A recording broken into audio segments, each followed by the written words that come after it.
everybody. It's good to see you today. I'm pleased to be here. I look at the state of affairs today, I would say who needs house of cards when you've got the everyday activities going on in Washington, D.C. right now. Every day you hear the phrase, may you live in interesting times, and it certainly is very interesting times. As we look at the first 100 days, which as the Congressman talked about is often a marker for how is the new administration doing, I would have to say the report card shows that it's not good. Clearly there was a huge change that happened in this election, and I think people are still trying to figure out what that change really was and how do we integrate it into a policy-making process. To me, I think the lessons that we take away from the recent election were that the public was really interested in having somebody who could really affect change and who could break through the gridlock and be more of a revolutionary leader. I think that what we've seen over the last 3 months so far is that we really haven't quite seen Trump assume that mantle of the revolutionary leader. We need to turn this up. We'll speak a little bit closer to the mic. Obviously, Mr. Trump came in on a very strong populist wave, and I think if there was any mandate, that there was a populist mandate. I think to figure out what does that mandate really mean in terms of policy is yet to be determined. But what we've seen since the president has come in is obviously a strong lean to the right in terms of a hard conservative agenda, both with his cabinet appointments and with the executive orders that he's put out so far. I think the other lesson that we've seen is that the Republican Party seems to be still very fractured and seems to be unable of reaching agreement on a big policy victory. So what does that mean as we look forward to the rest of the congressional year, and does it mean that all is lost? I would say that no. I think there's lots of opportunity for the president and the Congress to reach agreement and to score some victories on the policy-making scoreboard. But it means that there needs to be some reality checks. I would say that, the president needs to think about reaching out across the aisle and recognizing that the Republican conference right now is in such a place that it might be too hard to get the razor-thin margins that they need to pass party line votes through the House, and that they might actually need to look to see where are there places that we can build bipartisan bridges. I think tax reform has mentioned as a place that there is opportunity. I think there's an interest in trying to see, could you get a combination of corporate tax reform plus infrastructure? There is, a need for addressing higher education costs and growing child care costs. I think if the president looked at a package and the Congress looked at a package that included those items, there would be strong bipartisan support for those types of activities. Opioids and the growing cost of prescription drugs are both healthcare issues where there are strong bipartisan interest in reaching some solutions to those growing concerns. And then finally, I would say that regulatory relief is also an area that surprisingly I think you could find some bipartisan agreement, particularly in the area of how do we increase the flow of small business lending. I would say as we look towards the 2018 congressional elections, everybody, as I mentioned, is trying to figure out what does this new Trump voter look like, and what does that mean for the 2018 elections? I think Congressman Gonzalez pointed out for us that there are a number of Democrats who are up in the Senate who serve in states that were won by Trump. I think those Democrats are going to be interested in looking for areas that they can find common ground with the president. I think it's too uncertain to say what does the 2018 outcome look like, but it will be, again, a battle for those Trump voters. And the 2020 presidential election, I think that landscape is also very uncertain. I assume there is not a primary challenge to the president. What the Democratic landscape looks like, I think, is very much up in the air. I think that the Democrats are also facing their own internal, soul searching as to who is the leader of the party and who will be our primary candidates for the presidential campaign. I would say that in many ways we might see somebody pop up who is not currently serving in Congress, and might be seeing a governor on the rise or even some other figure out there that could pop up on the Democratic landscape. But it's going to be a lot of up and down of possible people popping their heads up and seeing what they go. So I guess I would just say that I do think that it is a struggling time right now, certainly in Washington, D.C. I do think that there is opportunity for them to reach bipartisan agreement, and I think there are a number of people up there that are still looking for some accomplishments to show for both on both sides of the aisle. Thank you. Thank you, Michelle. Good morning, everyone, and it's good to see you. I'd also like to take this opportunity to thank Dean Johnson for those warm remarks a few moments ago, Dr. Fine for your kind introduction, as well as the Frey Institute and the 4 high schools that are here. It is so good to see so many of you here, obviously participating from an intellectual standpoint in our democracy. You know, Dr. Fine, I'd like to kind of rewind a little bit and talk about 2 things. One, that is to your question about 2018 and 2020, but also talk about the first 100 days and what that means and what historically has meant. Show of hands, how many of you in here are scheduled to vote in 2018 or eligible to vote in 2018? Okay, so almost half the room. 2020, how many of you in here? Okay. So just about 45 seconds ago, I checked my phone, and the president tweeted, and he said this about 2018. The Freedom, and I'm quoting him directly, the Freedom Caucus will hurt the entire Republican agenda if they do not get on the team and fast, exclamation point. We must fight them, exclamation point, and Dems in 2018. So what does that mean?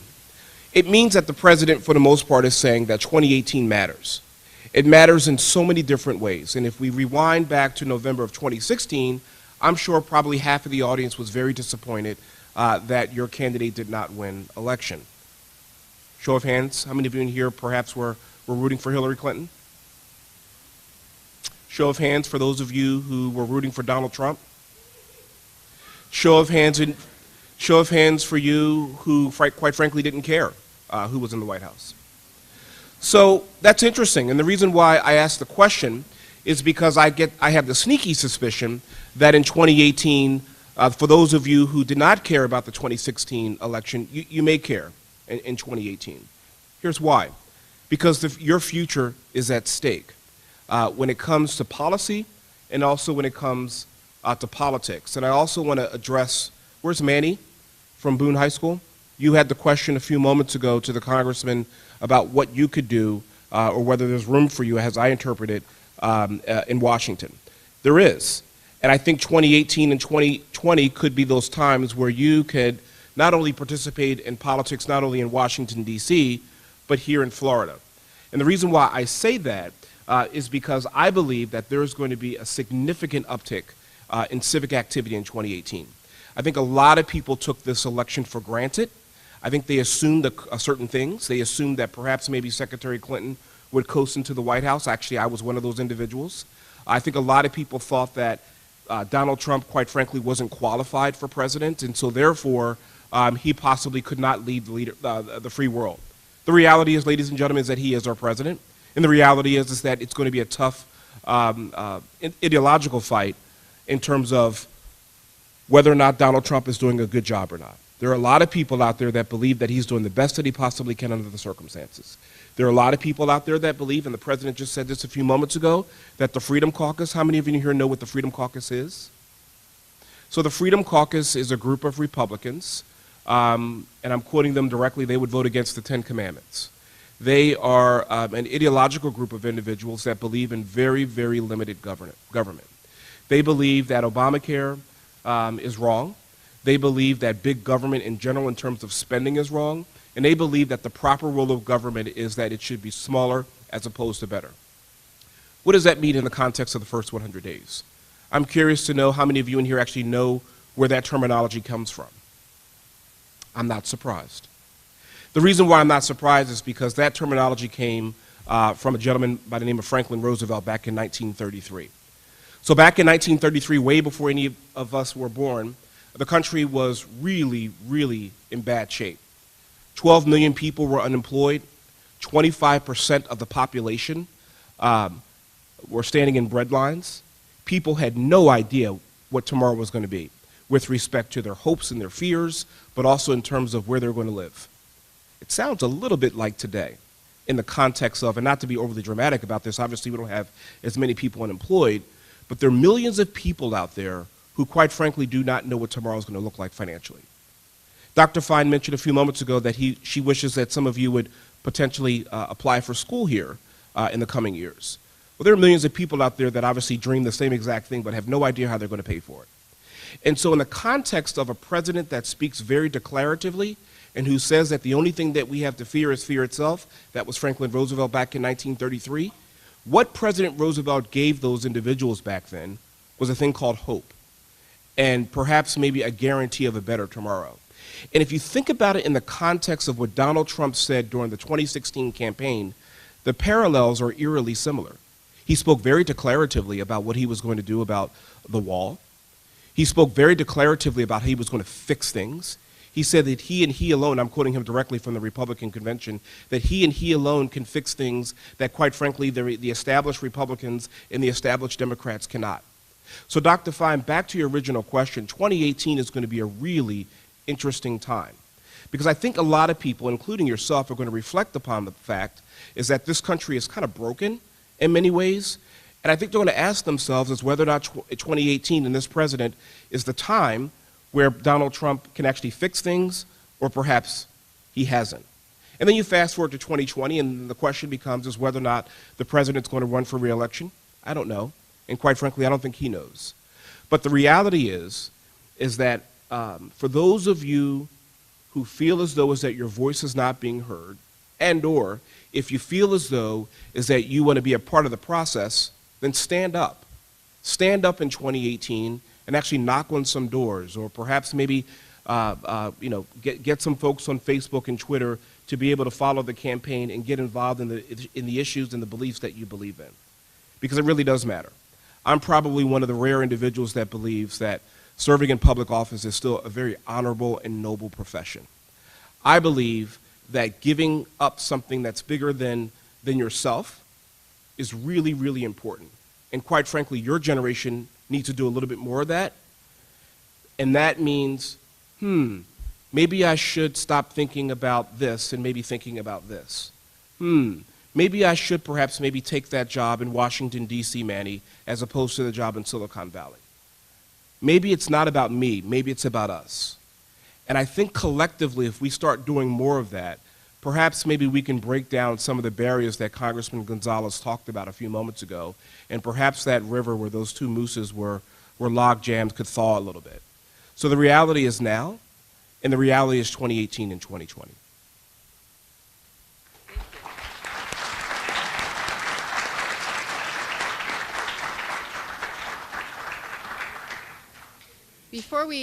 Before we open the floor for questions, I'm going to exercise Chair's prerogative and ask the first question, if that's okay. And it's directed to both of my esteemed panelists. And I want to refer back to Congressman Gonzalez's, the way he opened and the way he closed his presentation. On the one hand, he says that in politics, you really do need to develop a thick skin. And then he closed the remarks by saying how important it was for us all to participate.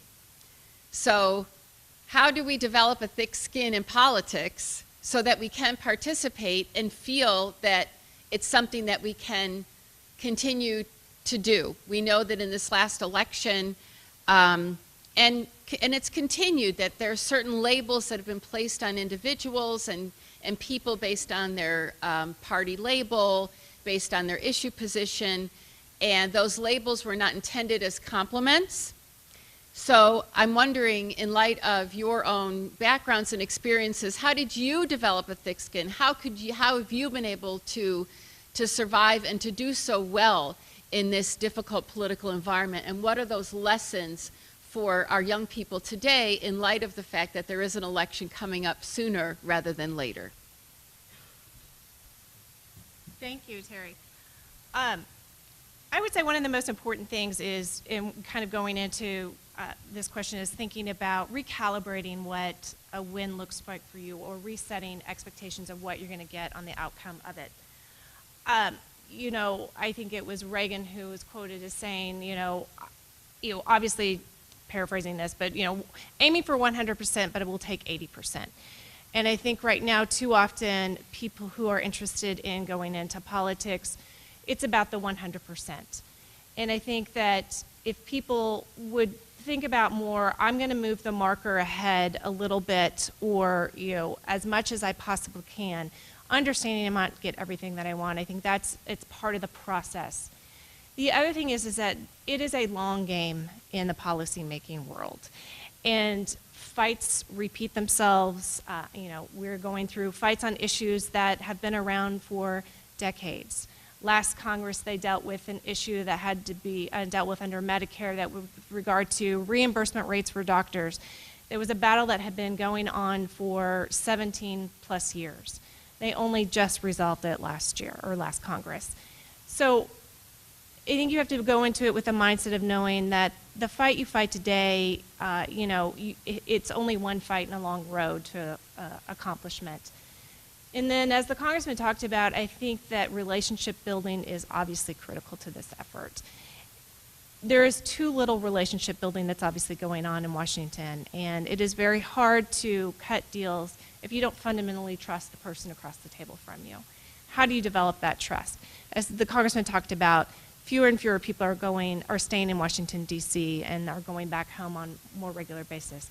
There are plenty of things that we could change that would help people build more relationships while they are in Washington, D.C. That includes easing up on the restrictions of them doing travel together, to be able to go to see each other's districts, or to be able to go and experience understanding issues that are going on across the world together. And right now there's a lot of restrictions on their ability to do that, and a lot of public scrutiny about those activities and the merits of those. Certainly asking them to spend more time while they are in D.C. together in the committee process versus spending more time doing fundraisers throughout the day. I think those are all activities that help build trust, and I think the more you've got trust with the person that you are trying to reach agreement with, the better, obviously, outcome you're going to get.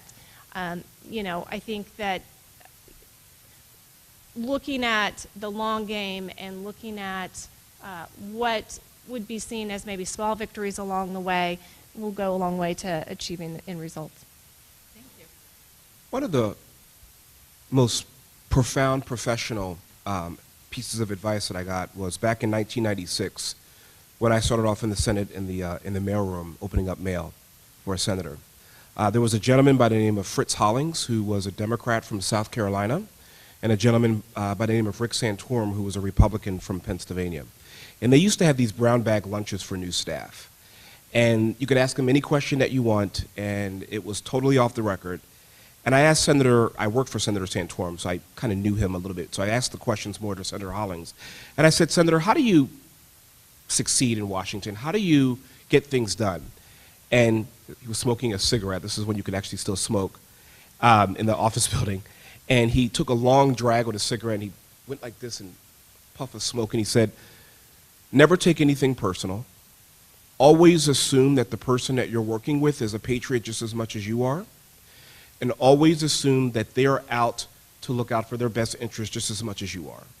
And to the extent that you cannot personalize things, Robert, and to the extent that you can really remind yourself that they love this country just as much as you do, you'll go far. And assuming that that person respects you just as much as you respect them.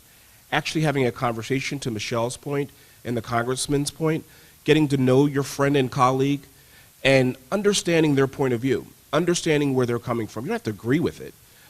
You don't have to necessarily accept everything that they think is gospel, but understanding where they're coming from, understanding why they look at the world the way they look at the world, and not dismissing that, I think is something that we forget.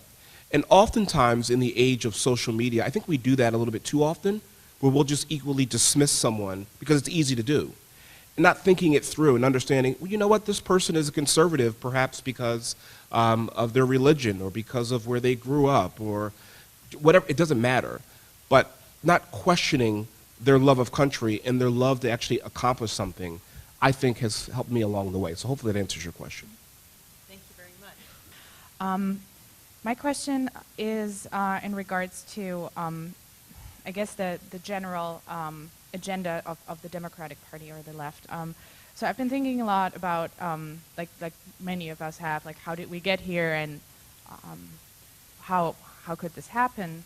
And I think that part of the reason is that much of the rhetoric that came from in the past few years was very much focused on difference. And I think that maybe by looking into marginalization and privilege, we overlooked that the American working class also felt marginalized, and some of that anger was then channeled into them voting Donald Trump. Do you think that maybe shifting towards a rhetoric or an agenda that focuses more on unity and the things we have in common could possibly help reunite some of us or improve the situation? Sorry, thank you. You want to start, Rob? Sure. I think that's an excellent question, Laura. In a couple of years, will we call you Dr. Laura? I want to go back for a moment and reflect upon 1984, and that was when Ronald Reagan was running for re-election. And some of you may know this from your high school history class, was that he won every single state in the nation with the exception of Minnesota and the District of Columbia. It was a landslide. There was a new terminology called Reagan Democrats, and these were people that were, and I'm quoting my old political science books here, that were God-fearing, center-left, economically conservative, but pretty much moderate Americans, if you will. And they were pro-union. They were for a lot of the things that, quite frankly, Ronald Reagan was against. But when you ask them, why did you vote for Ronald Reagan, literally after they left the voting booths, why did you vote for him? This is a man who is not in your political or policy interest. That person would say without any hesitation, well, because he spoke to me. He understands where I'm coming from. He empathizes with me. And I'm a professional communicator, so I think this, and I perhaps may be wrong, but communication is key, and understanding what someone else is going through and having that empathy means so much more than sometimes that policy could ever speak to. Sitting down with someone and really understanding why they're struggling, and understanding that it's not about because they have a cell phone and they have a, some congressman said a few days ago, or a few weeks ago, folks would just put down their cell phones and perhaps maybe not have a high cell phone bill, perhaps maybe they could afford affordable health care. Okay? If that's what you really think about some of these people that are living paycheck to paycheck and who are struggling, then you've just totally missed the boat. That's not something that Bill Clinton would have said. That's not something that Ronald Reagan would have said. And I dare say that's not something that George W. Bush would have said. Because the reality is understanding where people are coming from, I think, is half the battle. And I think, to your question, Dr. Laura, is just my professional advice to some of my friends on the other side of the aisle is really perhaps maybe changing your nomenclature in terms of how you describe certain things. Perhaps maybe looking at the other side in terms of watching Fox News. Don't dismiss it. Looking at Drudge Report. Don't dismiss that at all. And really understanding what the other side is saying, I think would be really helpful. In closing, let me just tell you what I do to kind of understand the other side. I do two things. One, every single day when I wake up, I listen to NPR.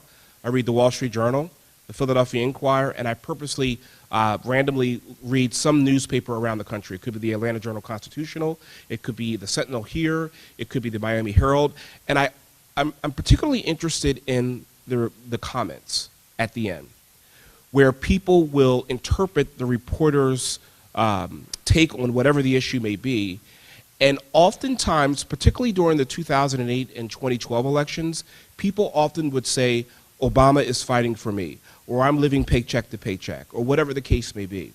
And the second, and that just gives me a lot, because I live in Washington, D.C., and candidly speaking, I live in a bubble. But reaching outside of the bubble keeps me, I think, and relatively in sync with what the American people are thinking. And the last thing that I do, I love traveling, and I enjoy, some of you, Matt, it's nice to meet you, and some others. I enjoy chatting with people and asking questions and just being naturally curious. No judgment. I'm just asking the question because by you answering the question, I'm learning from you, and I'm understanding what you're thinking.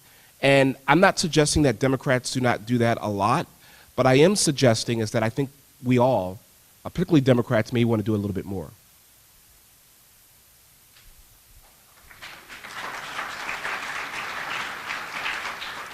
Thanks, Robert. Laura, just to add a little bit to that, I think that obviously the political structure is such that I think going into the 2016 elections, it's all been about base turnout. And that means speaking, the constant knowable rhetoric that's just kind of the red meat to your base, which obviously alienates, well, as we found out, a wide swath of people. And I'm not talking about independents, talking about people that identified as one party or the other, but really felt like their party wasn't speaking to them anymore. Obviously, it turned out to be probably more on the Democratic side. I think as we look at the agenda moving forward, how do you turn then kind of the winning party coming in and looking at just, again, we are going to focus on an agenda that's feeding our base and taking care of issues that seem like they're being taken care of, mainly from just kind of a political scorekeeping aspect and not because we are really trying to address a specific problem that we heard on the campaign trail, that really kind of reorienting that framing and looking at the issues that drove this election, which centered around, as Robert's been talking about, the economic insecurity felt by all the voters. And I think that too often, Congress wants to put up on there the issues that are almost insurmountable to tackle, and how can you take those down into bite-sized issue and start doing some small but meaningful things that could rebuild the unity, rebuild some common ground, and rebuild some ability to get some things done.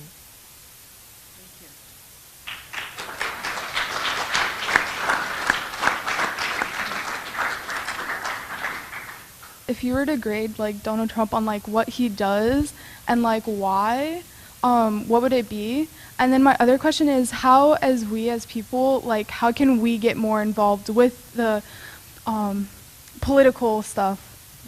Yeah. Thanks, Keisha. I certainly don't want to be somebody who argues that I know Trump and can explain Trump. Obviously, as we've seen, clearly he's somebody who feels very strongly that he wants to connect directly with, people outside of Washington. I think it speaks to why he is so engaged on social media, why he wants to tweet so much, really kind of wants to get beyond the Washington, barriers. Obviously there's a learning curve there of how do you take that desire to want to connect with, the average citizen out there and put that into kind of the policy making process, and I still think he's kind of still feeling that out. One of the things that I'm, picking up lately that supposedly is being reported on that he's kind of learned from this last go round with the healthcare stuff is that the need to be much more hands-on and engaged with the legislative process, that obviously there was a, probably a feeling of I'm going to put out some broad parameters and let the Congress work out the details, and recognizing that, if you look at past, administrations, that when, big deals were struck, it really required a lot of hands-on attention by the White House and a lot of, day-to-day interaction and a lot of reaching out, as Robert's been saying, other, the congressman talked about earlier, that, not just talking to your own party leadership, but really talking to other members of Congress, even those across the aisle. And, I'm sorry, in terms of your second piece about get involved, I think it's, get involved at, there's multiple opportunities every level of the process, whether it be, going and participating in your local town council, your, student bodies, lots of obviously groups bubbling up post this election. There's a lot of different avenues to engage. I would say don't be afraid to engage. I think it's a great way to get out there and network and be a part of the process. And to, I think some of the comments that the congressman had made, it also, kind of get out beyond just the social interaction on social media, that it really requires kind of going and participating in group conversations, whether it be at your local, party affiliation headquarters, or it be some other avenue for public participation. Thanks, Michelle. I think, Keisha, that's two good questions. There's a famous story that on the night before Harry Truman was giving up the presidency to pass it along to Dwight Eisenhower, President Truman said to his staff, "Poor Ike, he's going to hate this job.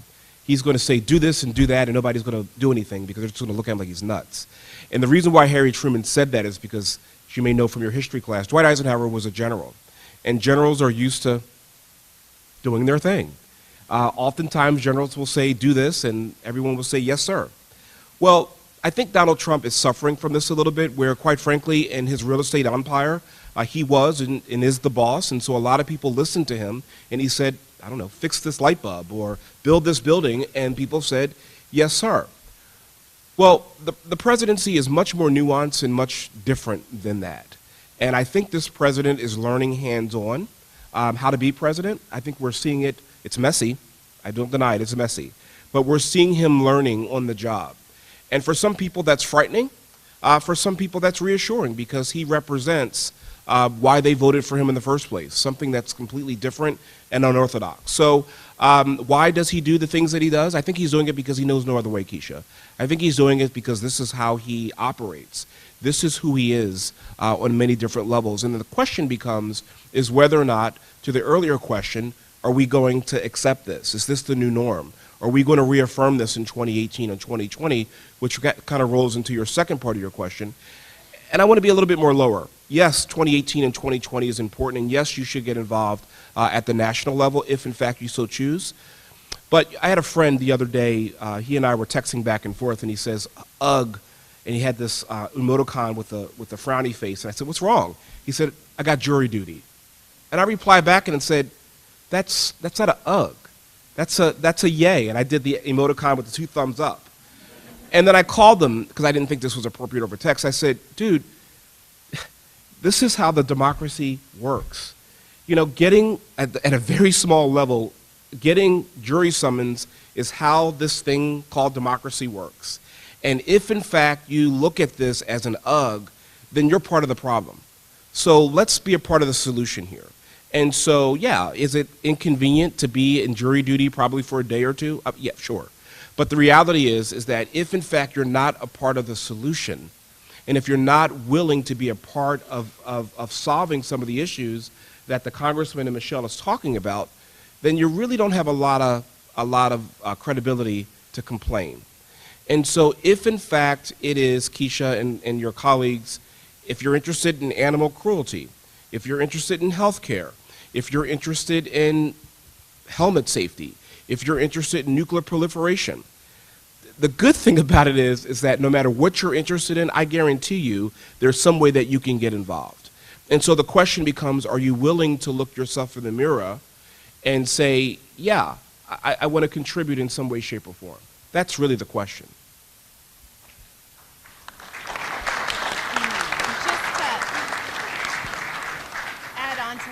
There is, I think, too often probably a belief that policy making happens at the federal level, and obviously certainly it does, but there is a whole huge amount of policy that happens at the state and local level, and going forward we might even see more of the policy making process taking place at the state and local level.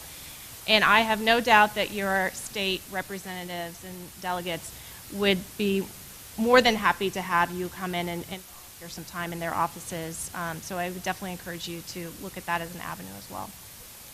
And I think that, as we've seen most recently, since our commander-in-chief has sort of instigated this sort of idea of fake news, and most of our current younger generation is mostly involved with technology, of course, I think that it resolves back to relying back on our education.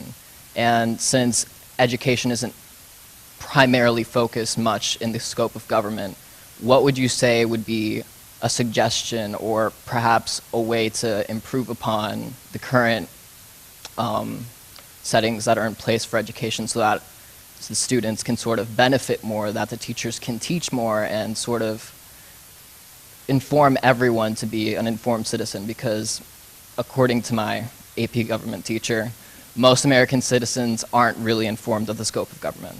So. First is our communications expert, Robert. Sure. That's a good question, Sebastian. I actually have a question for you before I answer yours, and that is, and maybe anyone else can answer this question too, how do you deal with fake news? How do you know what's fake and what's real? I'm curious, how do you manage that from your own intake standpoint? I think that in order to deal with fake news, you have to have a level of knowledge to sort of discern what could be real or what is not. But obviously, of course, that comes into play with whether, if this person was actually there during these events, are they credible, are they not? So. Mm-hmm. Thank you. That's helpful. Anyone else before I?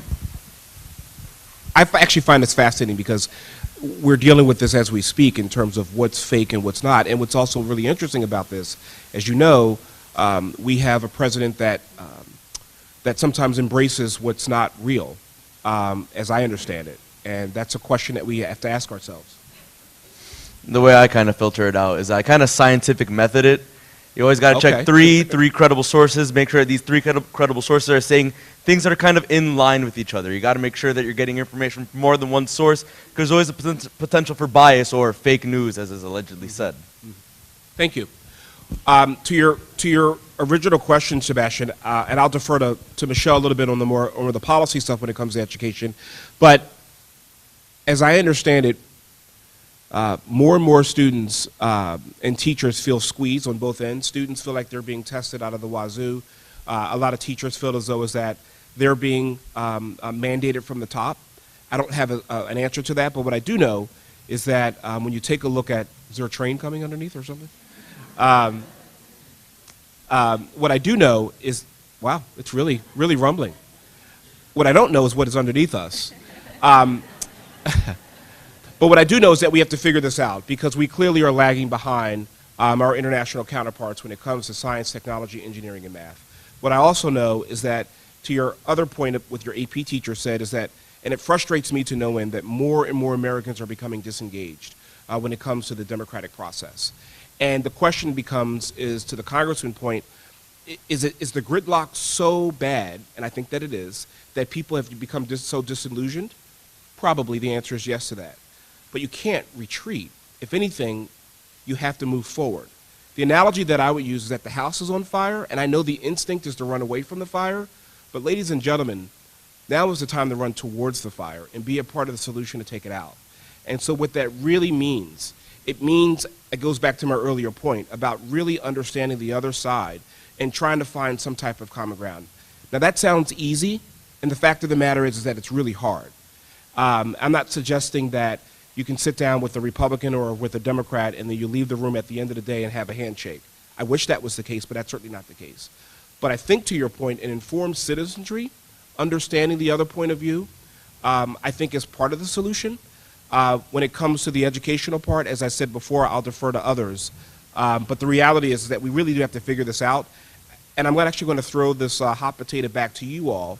And I think the time is now for all of you to step up in your small way to actually do something about it. My question is, how do you guys feel about this year's election? And do you guys think we took this election for granted? And from your government positions, like, how do you guys view all of this altogether?